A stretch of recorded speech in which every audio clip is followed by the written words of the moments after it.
When reporting on this year's campaign, reporters are tasked with weaving through a number of false statements, exaggerations, outright lies, and even unproven conspiracy theories from political candidates and their supporters up and down the ballot.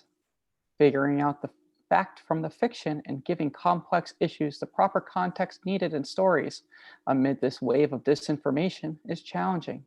Hi, I'm Danielle McLean, Chair of the Society of Professional Journalists Ethics Committee.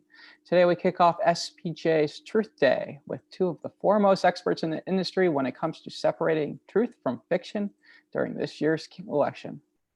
Since 2011, Glenn Kessler has worked as editor-in-chief writer of the Washington Post's Fact Checker, where he oversees a team of reporters and video editors who examine the statements of politicians and advocacy groups and determines what's fact and what's fiction. The team maintains a database of President Trump's false and misleading claims, which I believe is now over about 20,000. During his journalism career spanning more than 3 decades, Glenn was part of two reporting teams with Newsday that won Pulitzer Prizes for Spot News and covered the White House, Congress, and a number of other agency and beats for the Wall Street Journal and the Washington Post. Asawin Suebsaeng is the White House reporter at the Daily Beast, covering the Trump presidency and Trump world. He previously worked for Mother Jones magazine, covering the intersection of politics and pop culture. Before that, he was a political reporter at the Bangkok Post, where he covered the summer of the red shirt crisis and the military crackdown in 2010. He appears regularly on radio and TV, such as MSNBC, and his reporting has also appeared in Slate, The American Prospect, and Grist, among others. Earlier this year, Swin co-authored a book with Daily Beast investigative reporter Lachlan Markay called Sinking in the Swamp, How Trump's Minions and Misfits Poisoned Washington. Before we get started, a quick housekeeping note. Please send us your questions or comments in the Q&A box. I plan to include your questions in the second half of the panel. Also, make sure you tweet using the hashtag SPJTruth. This panel will be recorded and will be posted on the SPJ website. So we'll kick it off to Swin. Swin, what are the challenges of covering the White House in this day and age? How do you report the news coming out of the White House and this president while giving kind of the proper context with all these mistruths? Well, when you're reporting on Trump world and you're reporting on rhetorical this or policy-wise that, I mean, obviously, because from so many of Trump's chief political lieutenants, there's just a fire hose of not just obfuscation, but outright lying. And not just from them, but obviously it's a culture set from the very top down, from the leader of the free world, Donald J. Trump himself.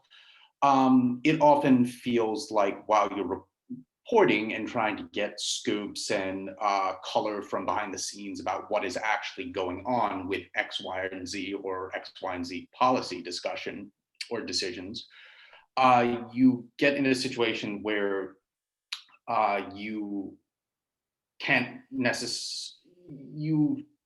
and should not take at face value what some of the most powerful people, if not the most powerful people in the country, are telling you is true, or what you know to be correct, but they claim is erroneous about your reporting. And like you said, you just have to put that in the right context, and you just have to stand your ground and make sure you know what you know, and make sure that you know that they're lying to you when they tell you you don't know what you know. So yes, there is a perversity and rapacity and prolific quality to the nature of lying when it comes to this administration and Trump world as compared to other recent modern American presidencies. But at the end of the day, it's a question of volume, not necessarily a question of style or methods. When you're reporting on this White House, whether it's the Trump administration or the Obama administration or the Bush administration, perhaps especially the Bush administration, you just always have to report on it aggressively and critically, and always question whatever narrative is being spun to you by both your sources and by official spokespeople. And just do everything you can to vet the information you have or think you have and separate the truth from the politicized lies. And as I said, there is something more perverse about the way Trump world has weaponized their lying. But at the end of the day, when you're reporting on this White House, the the methods of reporting are essentially the same. You just have to wield them in a, shall we say, more toxic environment, or arguably more toxic environment. Um, and Swin, I want to have you give some context about some of the strategies that you use, or I want to see if you can give me some of the strategies that you use to put some of these falsehoods into context when into your stories. Glenn, I want to turn to you real quick, though. The sheer number of lies and misinformation coming out of the White House and Trump himself, as you guys have noted, 20,000, over 20,000 so far and counting. How do you put that in context? And, how do reporters at the Washington Post put that in context as you guys are reporting, out statements that the president has made? Right. Well, it's actually now 22,250 or so. We just did an update today, though we could only get it through August 27th because the president has just gone in hyperdrive. He's making about 50 false or misleading claims a day. And so probably I estimate that this week he'll actually pass 25,000. Though we won't really know that for sure till we catch up with the database. But it's just a torrent of misinformation. At the Washington Post, well, we have the fact checker team. We also, every reporter who covers the president goes out of their way to point out whether or not what the president is saying is correct or not. In most cases, what he says is absurdly wrong. We use the term falsehood. We sometimes use the word lie on occasion. It's a constant challenge. I should note that my colleagues and we wrote a book this year called Donald Trump and His Assault on Truth, which tries to put that into context. And the difference between Trump and other presidents is most presidents are known for one big lie. Of course, they spin and they obfuscate, but there's something distinctive because it was unusual for a president to just come out and flat out say something that was demonstrably false. In the case of Trump, he does this every single day. So it's not so much a single lie, though we do have a chapter on what we consider as 10 biggest whoppers, but it's just the tsunami of untruths, the tidal wave of falsehoods. And it's designed to really paint a separate reality, a reality that the president himself lives in. One of the reasons I have a hard time saying he's lying is that I think a lot of times he actually believes his own BS. This morning I was watching a clip of the Leslie Stahl interview that's going to come out on Sunday. And at one point he says, well, I created the greatest economy in US history. And this is a statement that we've recorded. He has said more than 400 times. It's totally false. The economy was better in Bill Clinton's presidency, in Lyndon Johnson's presidency, in Dwight Eisenhower's presidency, just to name a few recent presidents, on just about every metric you can measure. It's just a fantasy of his. And yet, so he said, I created the biggest economy in history. And Leslie Stahl laughs and says, that's not true. And he looks at her and says, yes, it is. And she said, no, it's not. But there's no one around the president that's willing to say to him, Mr. President, what you're saying is really a little ridiculous and you look foolish saying it. So why don't we tone it down a bit? Is this just, is this Trump or is this kind of like a bipartisan thing? Is this, No, Trump is off on his own scale. Before I did the fact checker, I was the chief diplomatic correspondent for the Washington Post for 10 years, covered Joe Biden very closely. Biden has a history of exaggeration and false claims. There was one day we fact checked something where he said he got this statistic wrong, but he got it wrong 3 different ways. It was like the rapes had doubled in Flint, and the next event it was the rapes had tripled in Flint. In the next event it was the rapes had quadrupled in Flint. And none of those statistics were right. He has his history, and he obviously has said some strange things this year, such as claiming he was arrested, trying to visit Nelson Mandela in South Africa. So he, is certainly, up there in terms of not telling the truth. But there's nothing that Biden does that compares to what Trump does on a regular basis. And I actually think Biden has tried hard to be a little more careful because he's running against a guy that's one of the most notorious purveyors of falsehoods in American history. So to distinguish himself, he tries to be a little more careful with the facts. In our, we keep track of how many Pinocchios we've given to Republicans and Democrats. I think it's overwhelmingly at the moment now Republicans, but if you were to take Trump out, it would probably be roughly equal Republicans and Democrats. It's just Trump has just overwhelmed the scale. He is an outlier, and hopefully that will remain the case. I remember, and I'll turn to Swin first, and then over to you as well, Glenn. I remember like when Trump, kind of first came down that golden escalator and started spewing a lot of lies for, as a serious political candidate. He, just hearing all those lies or mistruths were, shocking. It was shocking to hear. It was shocking to be something that's like, to see kind of discourse in, a serious presidential election,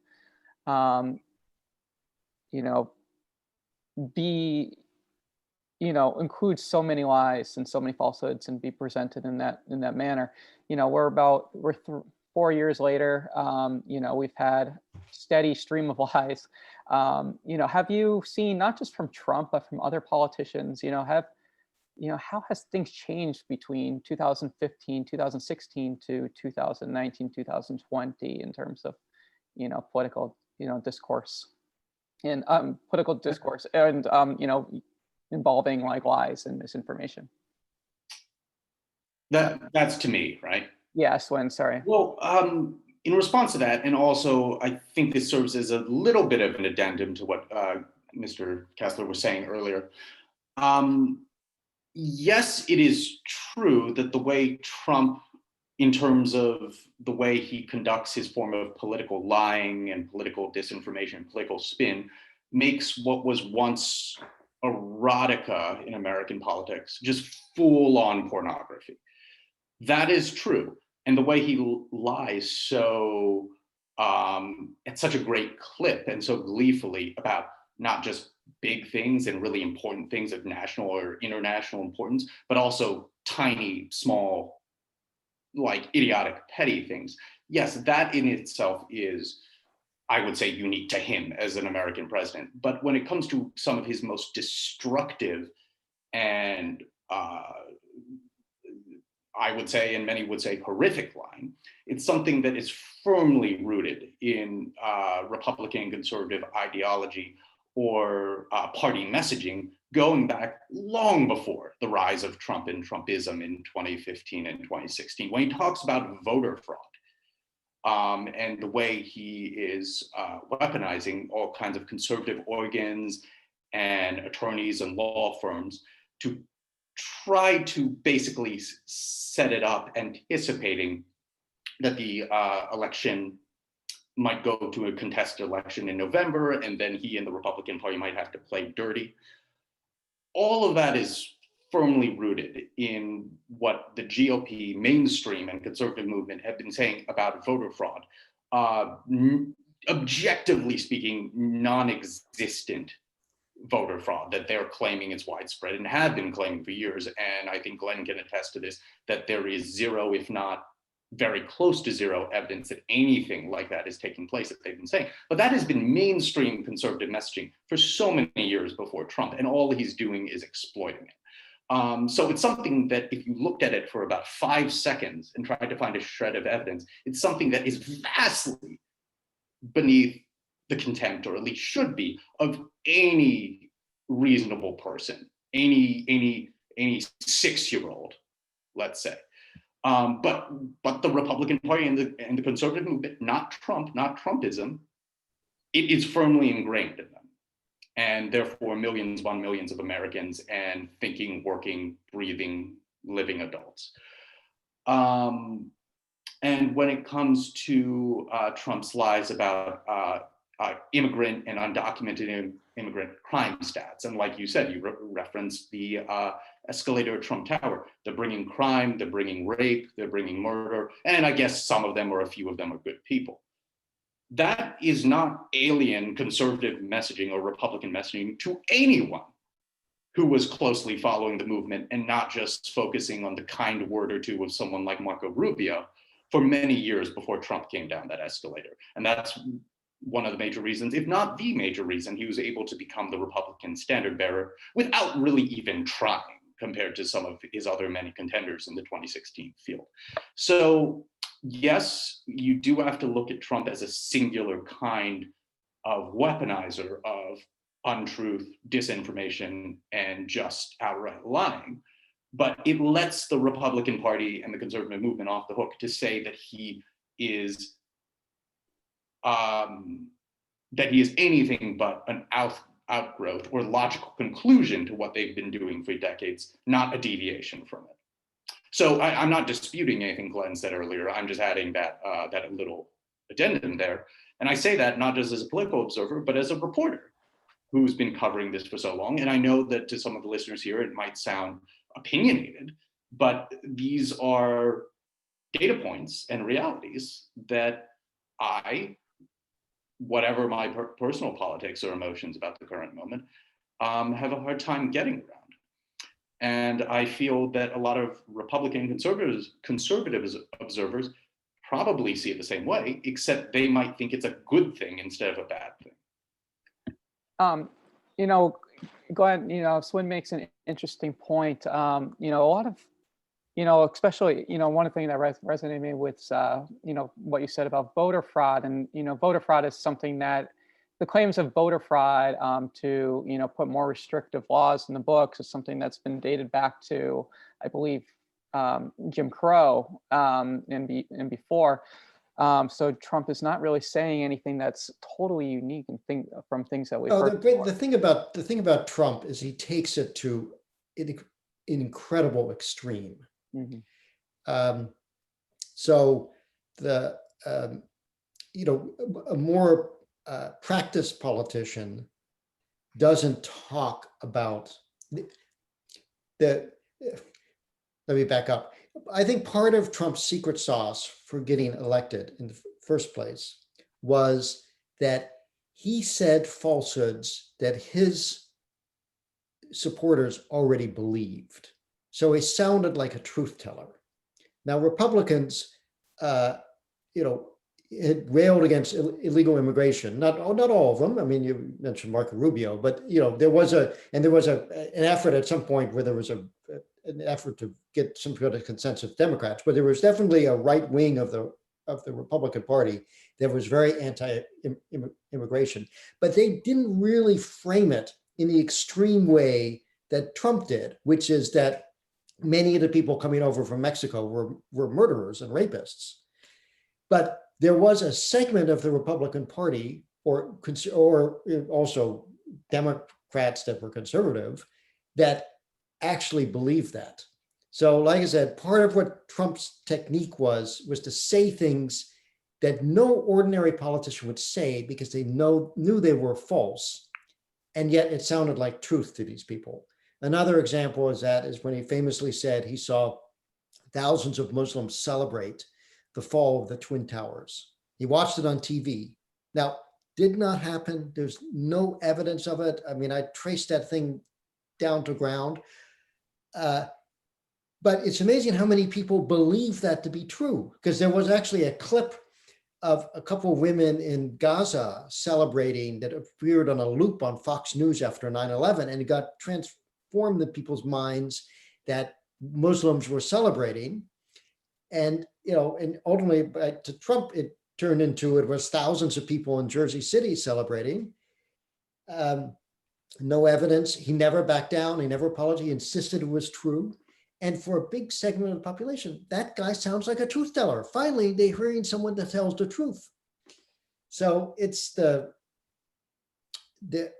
unbelievable extremes that Trump has taken the rhetoric, and now as president, this stuff has been amplified not only over social media, but he has his own network, in effect, Fox News, and those late night hosts that echo it as well. And if you can construct a social media stream or a TV watching stream where you're only in the reality that Trump wants you to believe in, and that's something that is really increasingly different from the way politics was played before. Well, just one clarification to what I said earlier. The reason I kept saying the Republican Party and the conservative movement is because in large part of, one of the things Glenn just mentioned there, Fox News. Fox News, conservative talk radio, the amplification of all of that and related theories and perspectives on the internet. You combine all of that, and going back years, if not decades, that accounts for tens and tens of millions of Americans. And to me, you cannot talk about the conservative movement or the Republican Party without talking about that. And that is just as influential and just as a part of where the movement and the party was going back long before Trump.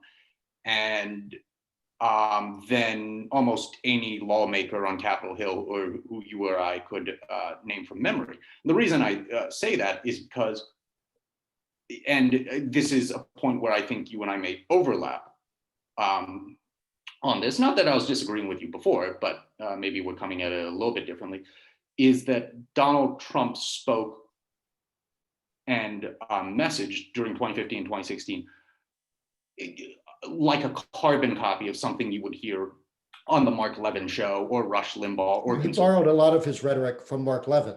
He would, yes, and also from Fox News, Levin. a Bill O'Reilly segment on immigration or a Hannity segment on Obama or X, Y, and Z. And he, instead of trying to cut it, he just injected it wholesale into his presidential campaign, whereas someone like Ted Cruz or Marco Rubio or even Jeb Bush would, kind of like to work it in what they would consider a more artful manner. Trump just sort of stripped the veneer off of all of that. And to be fair, the veneer had already been cracking and stripping for a long time, but he was the one who was able to just say, no, to hell with that. There's no need for it. I'm going to quote unquote just tell it like it is. And at least for one presidential election, it worked. It may work for two. We'll see. Well, I mean, the interesting thing is, and this is why the election on November 3rd will be so interesting. It is, he has catered very carefully to this base. He has not tried, like other presidents, to even make the pretense of reaching across the aisle and trying to work with the other side. He separates the country into blue states and red states. And so how it has worked for him is, it is pretty extraordinary that his support has never gone much below 40%, even during an incredible economic crisis and the pandemic that, you look at past presidents that faced things like that, like George Herbert Walker Bush or Jimmy Carter, economic turmoil like that, their ratings went way down in the 30s, low 30s, even high 20s. So he has been able to maintain this base of support because he has directly echoed what they wanted to hear, and he's had the echo chamber of Fox News supporting him. But what he hasn't done is ever gotten above 45% at all in his presidency, in any average of political polling, which again is extraordinary. It never happened since the advent of modern political polling after World War II. At some point, a president cracked 50%. He's never even cracked 45%.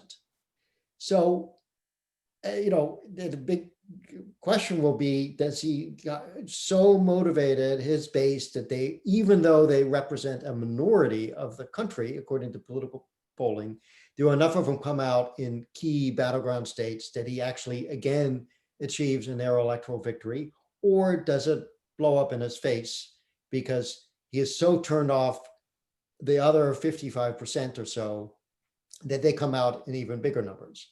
It's I mean, political scientists will be writing PhDs about this election for the next 20 years, because it's a really fascinating question as to whether or not you can win the presidency with the support of a minority base of voters. I think we could have a long conversation about some of the changes to democracy that may or may not happen under the democratic leadership, if such a thing were to happen, and questions about the popular vote and the electoral college. I do want to turn it over to, like, kind of just trying to break down, when you're hearing some of these lies, some I could see are more dangerous than others. Him giving, saying something false about, polling numbers, I could see just, having very minimal impact. But when he's saying something about, like, misinformation surrounding voting, surrounding the census, surrounding coronavirus, yeah, exactly. Those are more dangerous. How do you put, the level of, how do you put that into context about, like, how dangerous some of the lies might be when reporting out the president's statements? I can turn to Swin on this one first. Well, you just say it. I mean, I am fortunate enough and sort of have this little position of privilege where I work at the Daily Beast, which does not ever try to present itself like it's the Associated Press or Reuters or anything like this. We don't have an agenda, but we certainly have a perspective. And whether it's in the headlines or the prose of the story or the lead of the story, we are not afraid to tell you what we think about something, and whether or not we think something is absolutely BS or not, or if we think the president's response to this historic global pandemic has been absolutely shambolic, and both personally and politically anesthetize to a certain level of human and economic suffering across the country and elsewhere. When you read reporting at thedailybeast.com on Trump and the coronavirus, you're not going to have any mystery of where we come down on that. And there's no, and my personal philosophy on reporting is that there's no need for there to be any mystery. In my ideal world of political media, wherever you worked, whether it's New York Times, the Wall Street Journal, the Daily Beast, or the Daily Dot, or wherever, the reader would understand where the reporter and where the newsroom's political and ideological perspectives are coming from and how strong they are, and take that into account when they're reading their work. If someone is a hardened Republican or conservative, but they keep reading my articles at the Daily Beast on Trump and Trump world, because the information and my telling of what is going on behind the scenes is accurate and newsworthy and interesting or compelling, then great. That is a greater endorsement of my work, that they would continue to do that, knowing that I am a left-winger, than if they were reading it thinking to themselves, oh, he says he's just a straight down the middle, just the facts man kind of guy, and whatever. So I'm a firm believer in that there should be more ideological diversity in newsrooms, even quote unquote like straight-laced legacy media newsrooms. People should be open about who they are and let the reader decide. And but that is always secondary to the information and the story you are attempting to tell as accurately as humanly possible. Because like I said, if a conservative comes to something I report that I clearly think is atrocious, but I'm telling you exactly the policy details that are coming down the pipe. But they read it and think, actually, that sounds pretty good to me. I'm glad that's coming, and I read it here first by this reporter. He seems well sourced. I'm going to keep coming back to him, even if I disagree with him. Then that's the way I think political media and readership should operate. Like, when was the last time you asked your plumber if he or she voted for Bush or Gore? It just doesn't factor into the conversation when you're talking about what the job is. Glenn, from someone from more of a traditional nonpartisan media newspaper of record, how about you? How does reporters in your newsroom go about providing context? When a truth is. The Washington Post is all about accountability. A lot of what we do is to hold political figures accountable for their acts and their deeds. The fact checker is part of that. And we have a pretty vast team of reporters that cover the White House. I think at last count, it might be 8 or 9 or 10 reporters. And so they, when the president says something that is false, we make sure that readers know about that.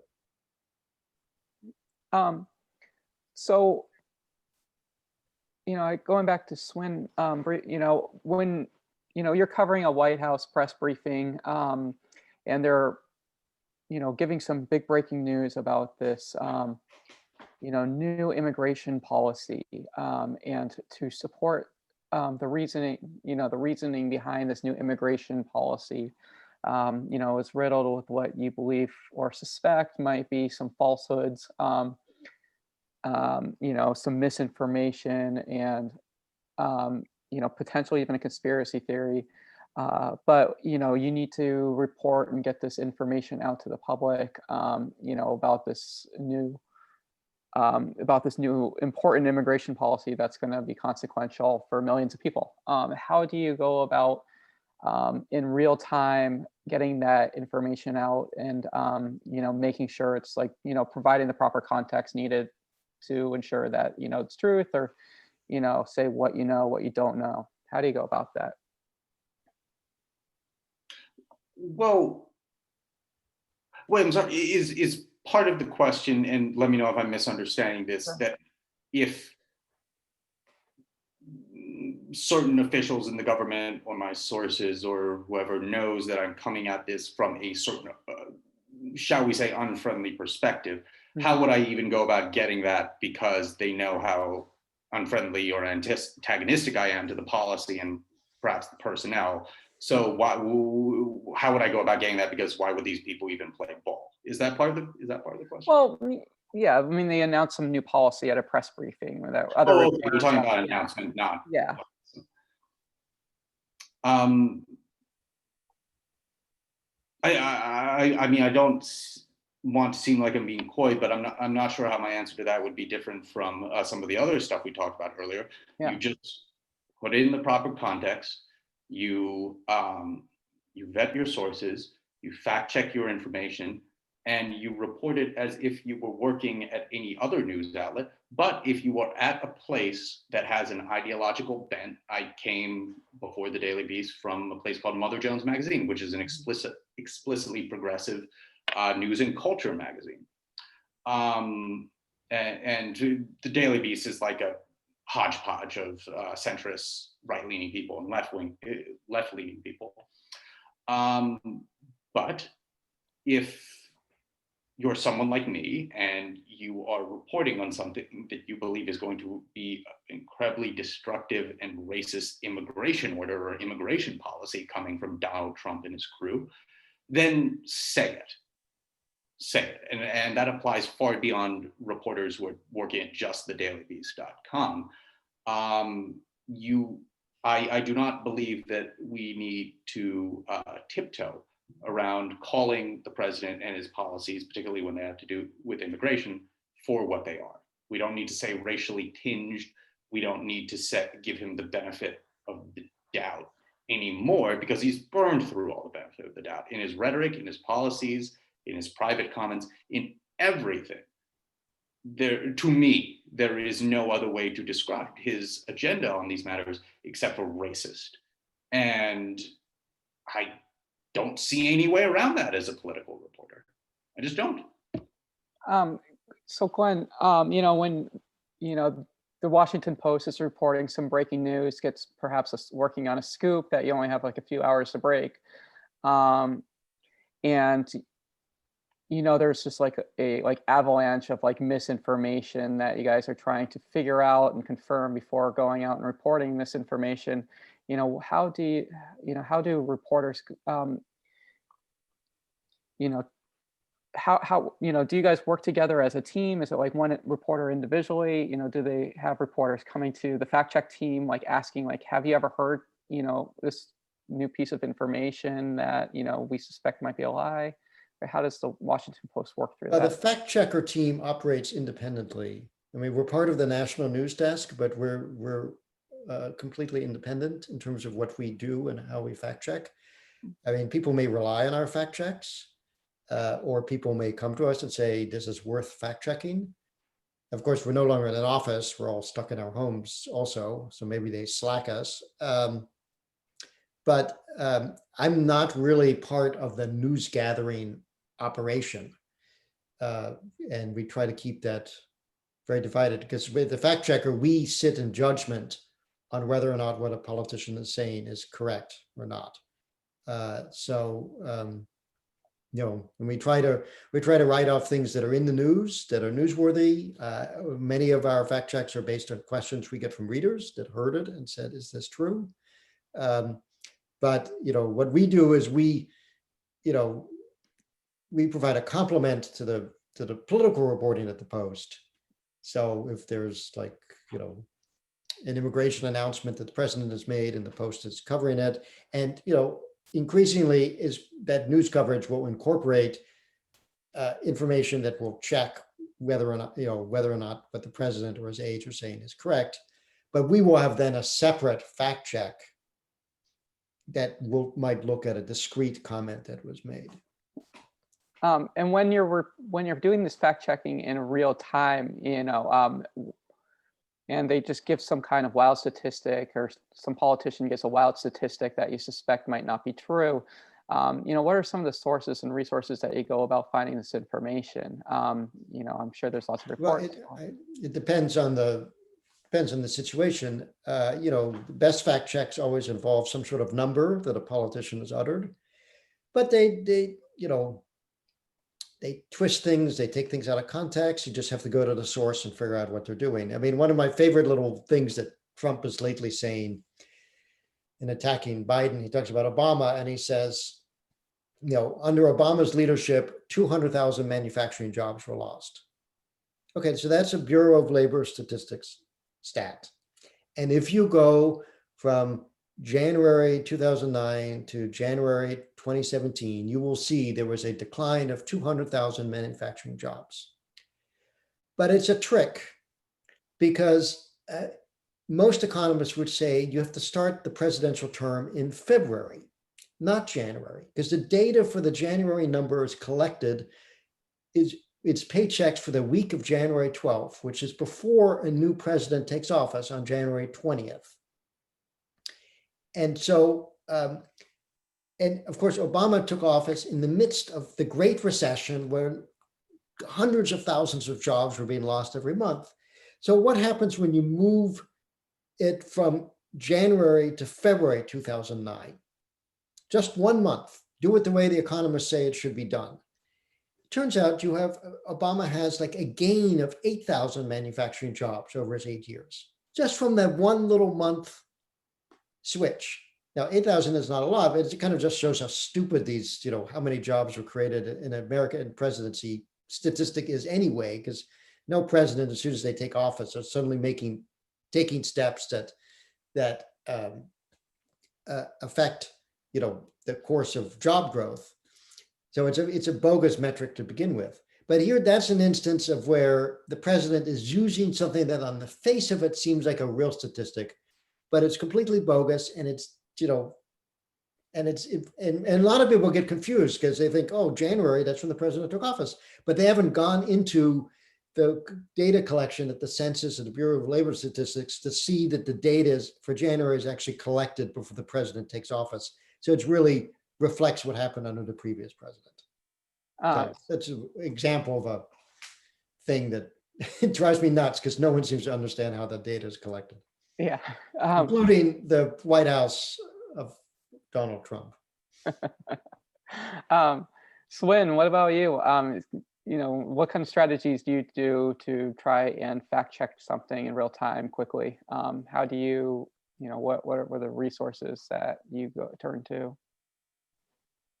I mean, it entirely depends on what we're talking about. Like, can you give me an example? Let's say somebody, let's say, Trump says something about, raking the leaves to manage, the climate crisis and wildfires in California. There are a lot of reputable scientists and organizations that you can call up or email who would be happy to tell you as a reporter. And in fact, it's part of their job, whether or not that it's nuts, whether or not it has a little grain of truth in it, or whether or not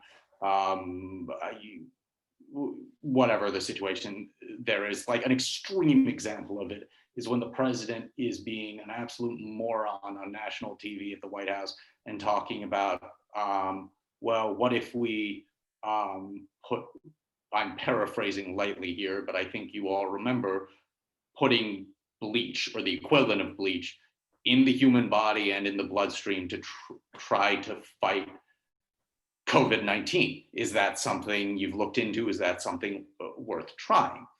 Now, obviously, there's a lot of resources online at every American's fingertips that you can quickly look up to show you that that is like a scientifically absurd and incredibly dangerous thing for the most powerful person on the face of the planet to even suggest publicly. And you don't have to be a master reporter to figure that out. In fact, I don't think you even need to Google it. I think most people would hear that and sort of be repulsed at the suggestion just on its face. But something about moments like that, when the president just comes out and says stuff like that publicly, or does stuff like that publicly, it reminds me a lot of how when I or other reporters covering this White House will get something nailed down via our sourcing, oftentimes, of course, anonymous sourcing, that the president did or said X, Y, or C deranged thing or really stupid sounding thing behind the scenes in a meeting with generals or national security staff or lawmakers or policymakers. And Trump and his chief spokespeople will often come out and say, either deny it or semi-deny it, or say this is fake news, this is a lie. How could you think the president could ever say or do something like that behind closed doors? Come on, this isn't a serious thing. And the funny thing is, like, the bleach thing reminded me of so many times when that has happened with media reporting on this president about things he said when the cameras aren't around, except it was him doing it when there were so many cameras just trained on him. So he undermines so much of his own administrations and his own messaging, unlike, oh, I don't do these moronic things in meetings that all these fake news reporters say I do, except he often does it at a rally or in front of the cameras in a briefing room. So that's, yeah, fun, I guess. But the one thing funny that I think is so funny about the forest raking thing is that Trump has said he learned this from the Prime Minister of Finland, who has publicly said he said no such thing to Trump. So go figure. Forest management will solve the climate crisis. It's an interesting take that I've. Do you mind if I give very quickly yours a quick example of a story I did in 2018 that I think really underscores what kind of brain trust is managing the coronavirus in this country. Okay, so this is one of my, I don't even know if favorite is the right word, but it's an interesting story I did at the Daily Beast a couple of years ago. where President Trump, in early 2017, had convened a meeting of top military and veterans groups advocates to come over to the White House, sit with him and other senior administration officials in the Roosevelt Room, so he could go around the circle and have them tell him, okay, what do veterans and what do you need, and what could the administration be doing better to help you out with that. And this was something that was in large part organized by Omarosa, who at the time Trump had heading up veterans issues from the White House and stuff like that. So that gives you another added layer of how symbolic this was. So he gets to this man named Rick Weidman, who's one of the heads of a group, I believe it's called Vietnam Veterans of America. It's a major Vietnam vets group. So he asks him, okay, so what can we do for you? And Rick Weidman brings up who was a medic during the Vietnam War in Vietnam. There's still good Americans suffering from Agent Orange, and is there anything you can do on this, that, and the other to help us out with it? And the president just cuts him off and says, oh, that's been taken care of already. It had absolutely not been taken care of. So they kept telling him, no, your administration and the government still have a long way to go on this. And then the president cuts him off and says, Agent Orange, isn't that stuff from that movie?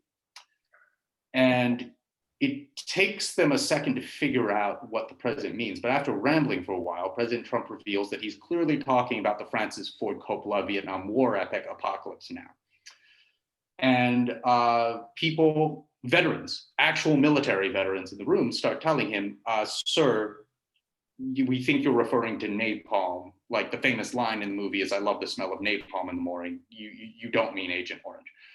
Trump refuses to concede he's wrong and keeps saying things like, no, I think it's that stuff from that movie, goes around the room to different vets advocates and senior administration officials to ask them, everybody either shrugging it off or telling him, no, you mean napalm, not Agent Orange. He gets back to Rick Weidman, who's the Vietnam War vet, and asks him again. The guy says, I think you're mistaken, Mr. President. It was napalm, not Agent Orange in Apocalypse Now. And also, I don't like the movie because I think it was a disservice to Vietnam War veterans. And the president says, well, I think you just didn't like the movie, before finally moving on.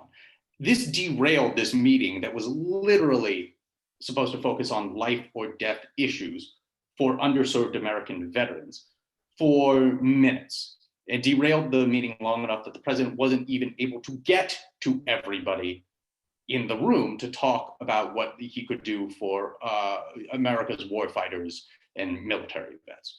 So if your viewers and listeners kind of take that as a microcosm of how the president handles other major national or international cases of life or death, such as this coronavirus pandemic that has killed hundreds of thousands in this country already, I think that would be an accurate way to frame it.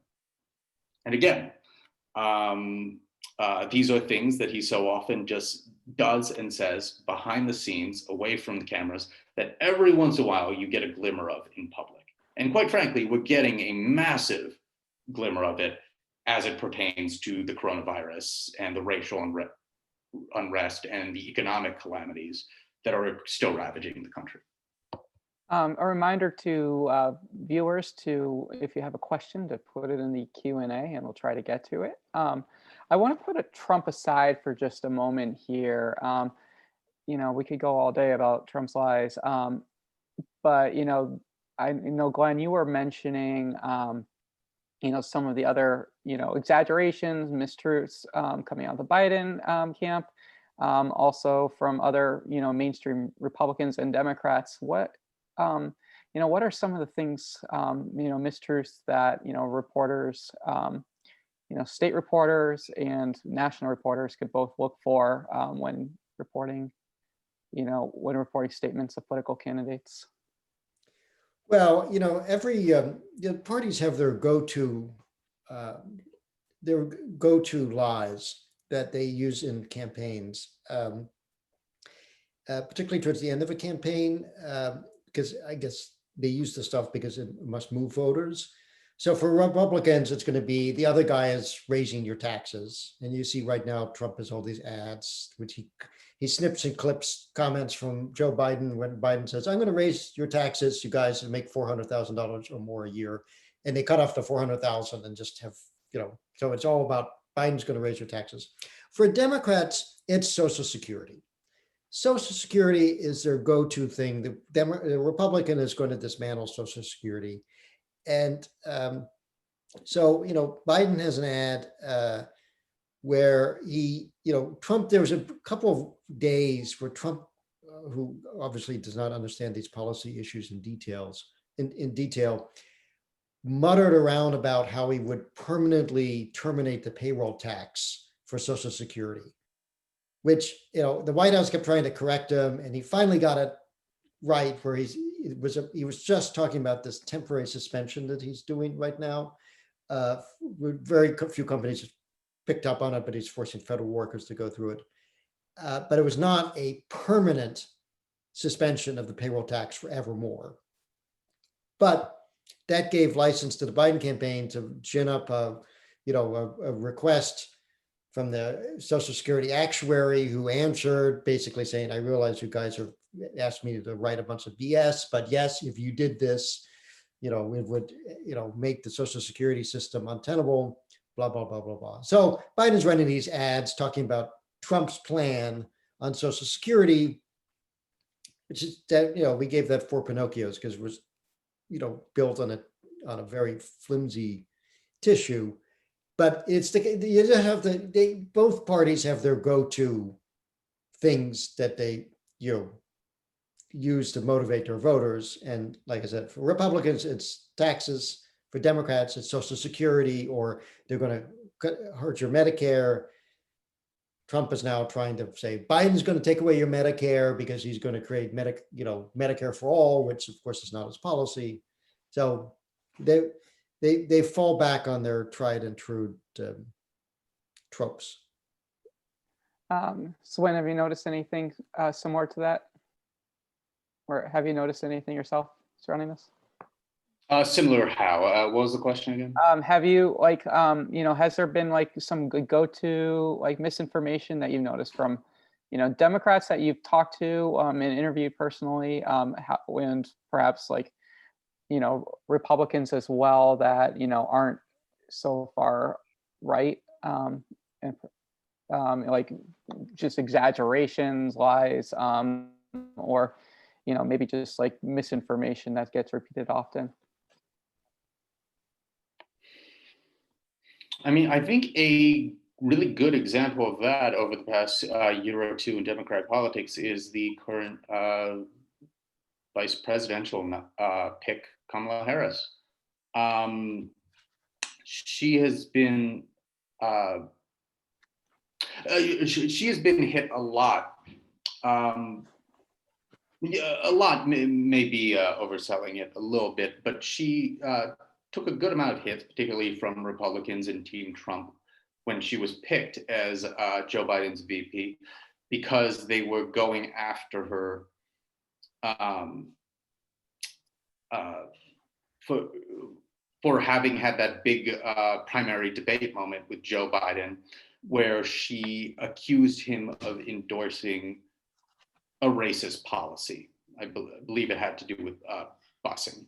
So that kicked up all those quote unquote phony Kamala attack lines from the Trump 2020 and other Republican organs, saying that you were saying that he was endorsing racism then, but now that he's the winner, you're basically begging him for a job so you can be VP.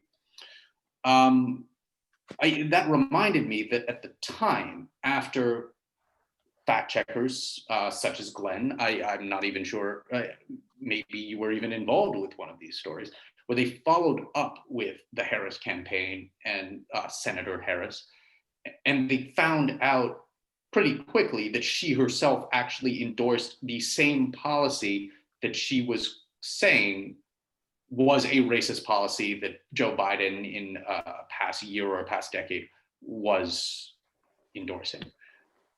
or promoting. So there are other examples of that. I don't have them right off the top of my head right now, just because my brain is just soaked so much in the acid of Trump world. Sometimes it feels like I have very little room professionally to think about anything else. Dear listener, feel as sorry for me as you'd wish after having heard that. But when it comes to obfuscation and things that walk up and tippy-toe up to the line of lying without necessarily crossing it, kind of eliding the truth. Senator Harris, in a kind of old school Washington way, is a solid example of that. And just because Donald Trump is a fire hose of lying and misinformation 24/7, 365 days a week, doesn't mean we should lose sight of the fact that when any White House sends a spokesperson up to the podium to tell you things, especially as a political reporter, your default position should be, this person is lying to me. That is the benefit of the doubt we give you.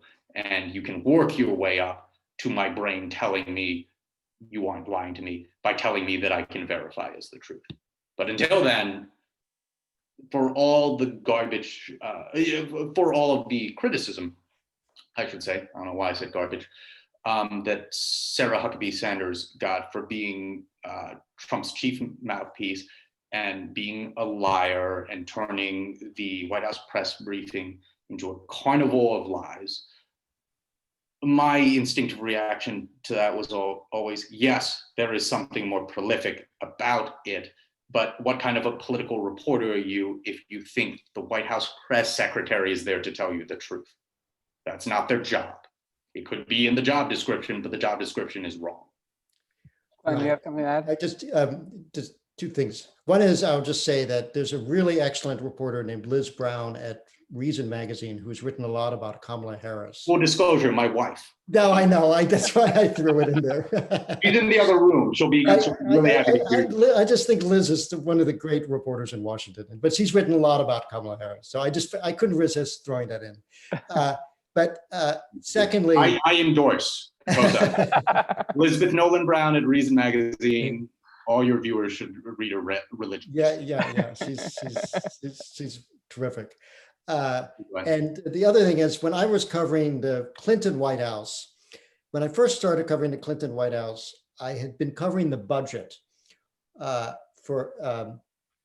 and so I knew a lot about the budget. And I would sit there and listen to Mike McCurry.